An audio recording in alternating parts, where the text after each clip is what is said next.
Last time we landed on something uncomfortable. A real part of your life was dealt before you made a single choice, which raises a question people have been asking for 4,000 years. Is there a way to actually read the hand? There's one system that has claimed to, and it's older than astronomy, older than most religions. And I don't mean the horoscope in your phone. I mean the real thing. Because what it actually sees isn't what either side will tell you. Skeptics call it fake, believers call it destiny. They are both wrong. And the truth is far more useful than either. Start with how old this is. 4,000 years ago, priests in ancient Babylon were tracking the sky onto clay tablets. One reference work catalogued 7,000 celestial omens. This wasn't a hobby. It was the data science of its age. Here's the part people forget. For over 2,000 years, astrology and astronomy were the same science. The people mapping the stars to read your fate were the same people inventing the calendar. And it didn't happen once. Babylon, Egypt, India, China, the Maya, civilizations that never met, all looked up and built the same kind of system independently. The Greeks systemized it. Islamic scholars preserved and sharpened it through the Dark Ages. It guided kings. Even the astronomers who founded modern science cast charts. For most of history, there was no line between the two. So before you dismiss it, sit with that. A system that survived 4,000 years, crossed every culture, and gave birth to science itself is not nothing. It earns a real question, not a reflex. Now, most people think astrology is just your sign. That's like judging a book by a single letter. Your actual birth chart is a snapshot of the entire sky at the exact moment and place you were born. Not one sign. Dozens of moving parts. Your sun, the core you are built around. Your moon, your inner emotional world. Your rising, how you meet the world and how it meets you. Every planet in a sign in a house. Thousands of combinations. Which is why I am a Gemini barely scratches it. The chart is a detailed personal portrait, not a bucket you got sorted into. And here's where it connects back. Remember the hand you were dealt?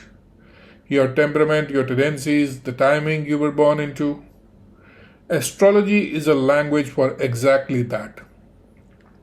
Don't take my word for it. Take Carl Jung's, one of the most important psychologists who ever lived. He studied astrology seriously for decades, but not the way you would expect. Jung didn't think the planets cause anything. He saw the chart as a map of the human psyche. The planets as archetypes, the same deep patterns he found in myths and dreams. He called it synchronicity, meaningful coincidence. The chart and the life run in parallel, like two clocks telling the same time, not one driving the other, just matching.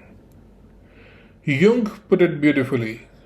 We are born at a given moment, in a given place, and like wine from a particular year, we carry the qualities of our season.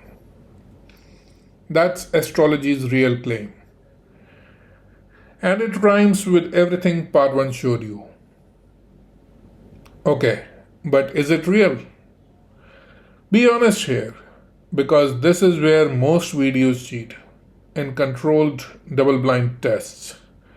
Astrology doesn't predict events better than chance. If you are asking whether the planets will hand you Tuesday's lottery numbers, no. They won't. Full stop.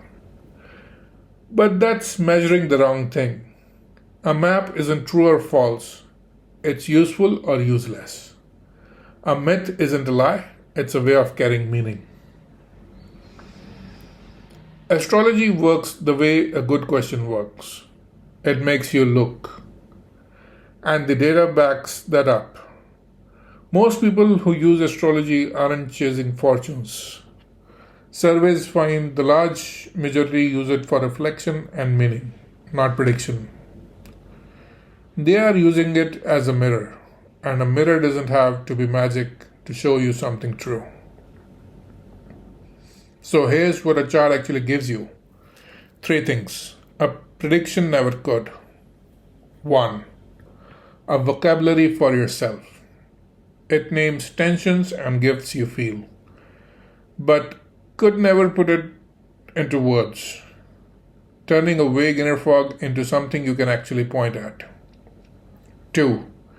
Permission to reflect.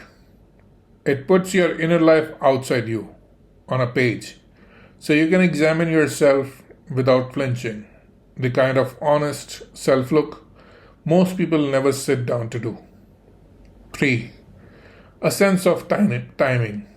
Life moves in seasons, and astrology gives those seasons shape, which makes the hard ones survivable and the good ones worth using.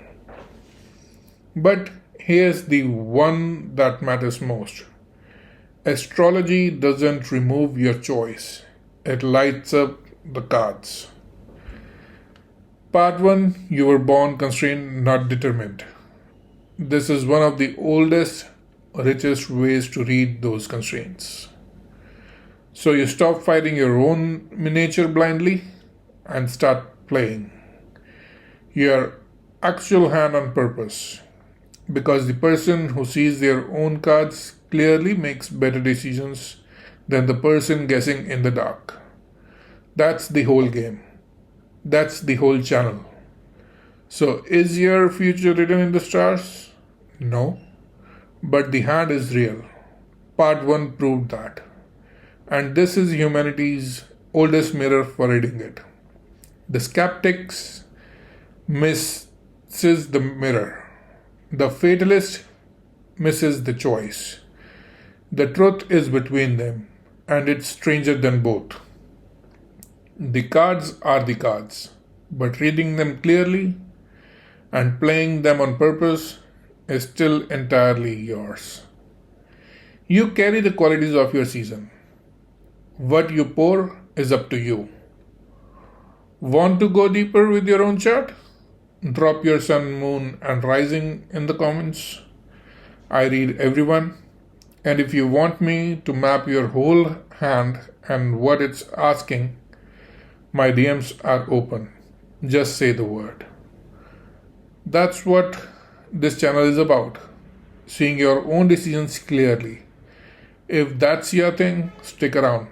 I'll see you in the next one.